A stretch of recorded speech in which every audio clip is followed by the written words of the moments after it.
I believe since the US elections, his rhetoric on trade reform seems to have watered down quite a bit. And his initial stance, firstly of all, was to cancel the TPPA.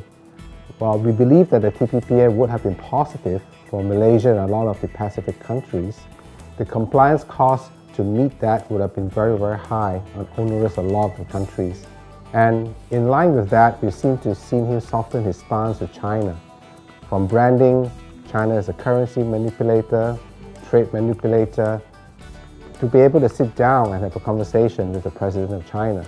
So ASEAN should be able to benefit from that, firstly from directly with the US, and secondly, ASEAN is the biggest exporter to China. So we believe his trade policies are muted for now because his bigger fights are in Congress, focusing on healthcare reform, which has taken a bit of a setback, and his next challenge now is a tax reform.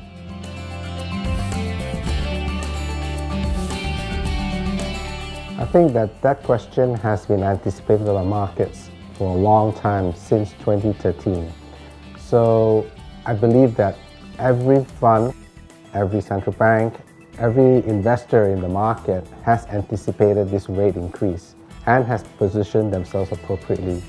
In addition, Bank Negara has also taken steps to curb short-term currency speculation and is providing some stability to the ringgit.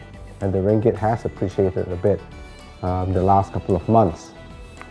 In terms of any possible sell down, there's always this fear, but we believe that the local government-linked funds have ample liquidity to absorb most of the potential selling, especially in the bond market.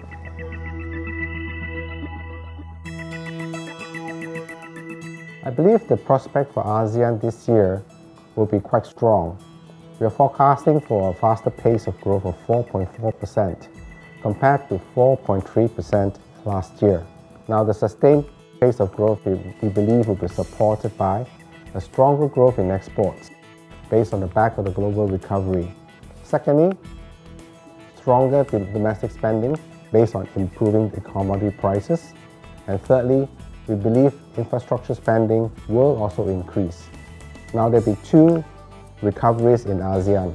The first recovery will be export-led, as the countries of Singapore, Malaysia, and Thailand will benefit most from this, as all these three countries has over 100% of the GDP is export-based. For Indonesia and Philippines, these two countries will be growing based on the back of higher commodity prices for Indonesia, and both countries should experience high domestic consumption spending. Also, on the higher infrastructure spending, it will also boost consumption as well. For Indonesia, the additional impetus will be on the tax revenue, tax collection improvement. Risks, of course, there are plenty.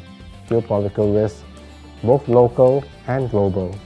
Some examples of this are basically like geopolitical risk in Europe. What happens with Brexit? Will there be another country that exits now? Now we have got a resolution in France. Germany is next for elections. What about North Korea? Will we not go to war? So all these things could have an impact on the sentiment as well as the recovery.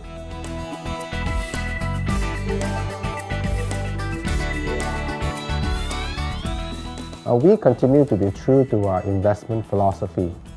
Now, what is our investment philosophy?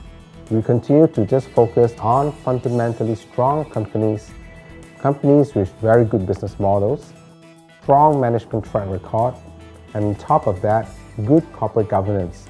And this is necessary in our efforts to look for longer-term investments for our portfolios. So we must find the companies that can sustain this consistent performance in the longer term.